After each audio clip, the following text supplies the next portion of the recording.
Are we ready, boys? Farrukh, you're up. So, does real even matter? Of course it does. We don't live in the Matrix, and I hope we never do. Synthetic reality is enabling us to do so many cool things in the real world. I create synthetic virtual environments in my business, and we use that to sell real products, which is pretty amazing. These are products which have never been sold online before, countertops, tiles, and there's so many other industries that are doing this. So synthetic reality is allowing us to free up time so that we can do more exciting things, reduce wastage, save the environment, make the world a better place. But lastly, there are actually bad actors as well, and I'll mention deep fakes, and I'll leave it there. All right. Steve. Yeah, with The Matrix, I can't believe it's been 20 years this month since the release of the original film, and we first heard Keanu Reeves utter the profound words, "Whoa." But the thing is, synthetic reality is already having an outsized impact in our human experience, and everything from video games to digital celebrities. Kids who are 18 to 25 years old right now spend an hour more per day watching other people play video games than they do consuming traditional media. So there are virtual pop stars.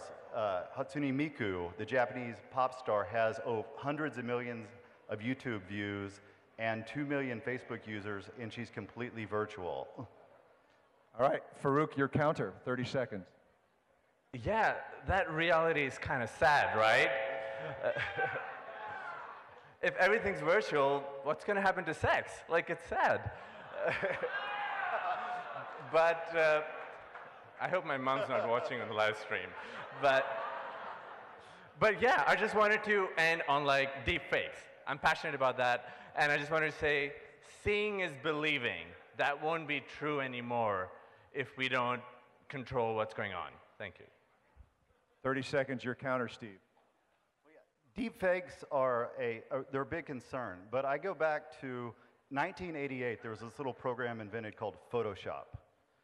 And by the early 90s, your crazy uncle was probably forwarding you pictures of these outlandish pictures, which are like, no, that's completely fake.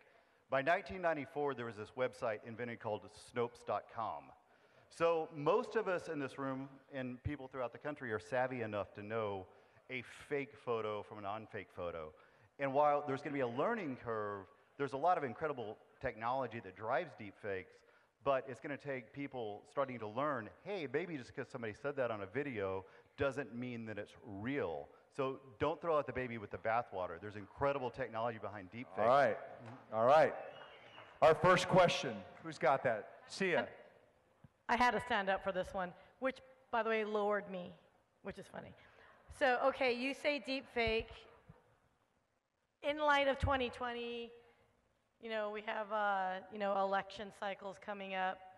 You say there's going to be a learning curve fast enough. What kind of security do we have in place to ensure that what we're watching on social media is legitimate or doctored? Steve, you go first. Yeah, I think the companies, Google and Facebook are spending a tremendous amount of resources on this. Are spending tremendous amount of resources on this issue. The thing is, algorithmically, there's great work being done at UC Berkeley already on this. People who are, politicians are already completely mapped. It's really easy to pick up if it's a deep fake by people's facial tics, by their micro actions in their face. So it's pretty easy to pick these things out. And the technology, it's a cat and mouse game that's constantly moving forward. But the AI researchers who are working in this field are staying ahead of the bad actors that are creating these deep fakes. Farrukh, are you sure? Yeah, I'm not sure if they are staying ahead, right? Like, before, 4 years ago, 2016, without deepfakes, people they were manipulated without fake videos. And now we have fake videos to manipulate them. So I agree with you that a lot of work needs to be done, a lot of work is being done, but I'm worried that it's not in time to actually save us. All right. Sorry. Who's our next question? Josh. Yeah, it's on Josh's face. You can tell. That's not a deep fake. That's a real Josh Bear face. So I actually think deepfakes are super interesting. Do you think deepfakes make us so that we can't trust the news and we can't trust what's on social media? Or does deepfakes save the news by making the media the only people we can trust? No offense, referees, that's the question of the evening. Yeah. With a close follow to how do you get my kids squared away? So, Farrukh, you're up. What do we do? Good question. Yeah. Under the assumption that all media can be trusted, which it can be, yes. I think you make a good point, right? Then the reliance will be more on the media. So I agree with you. Yeah. Steve? Yeah, and I think media organizations absolutely need to be looking at the latest and greatest, algorithms, AI sources, and everything to suss out these deepfakes. And I think they will be sussed out by the legitimate news organizations fairly quickly. But again, I think it's going to be a learning curve for broader audiences, on questioning when I saw that video of, President Obama saying terrible things about someone. Maybe he didn't really say that. So there's just a certain cynicism that needs to develop in our society to suss these things out more quickly. But can I just add to that, right? Like, misinformation has been, okay, Oh, sorry, fine. Yeah. That was, okay, usually I can get a...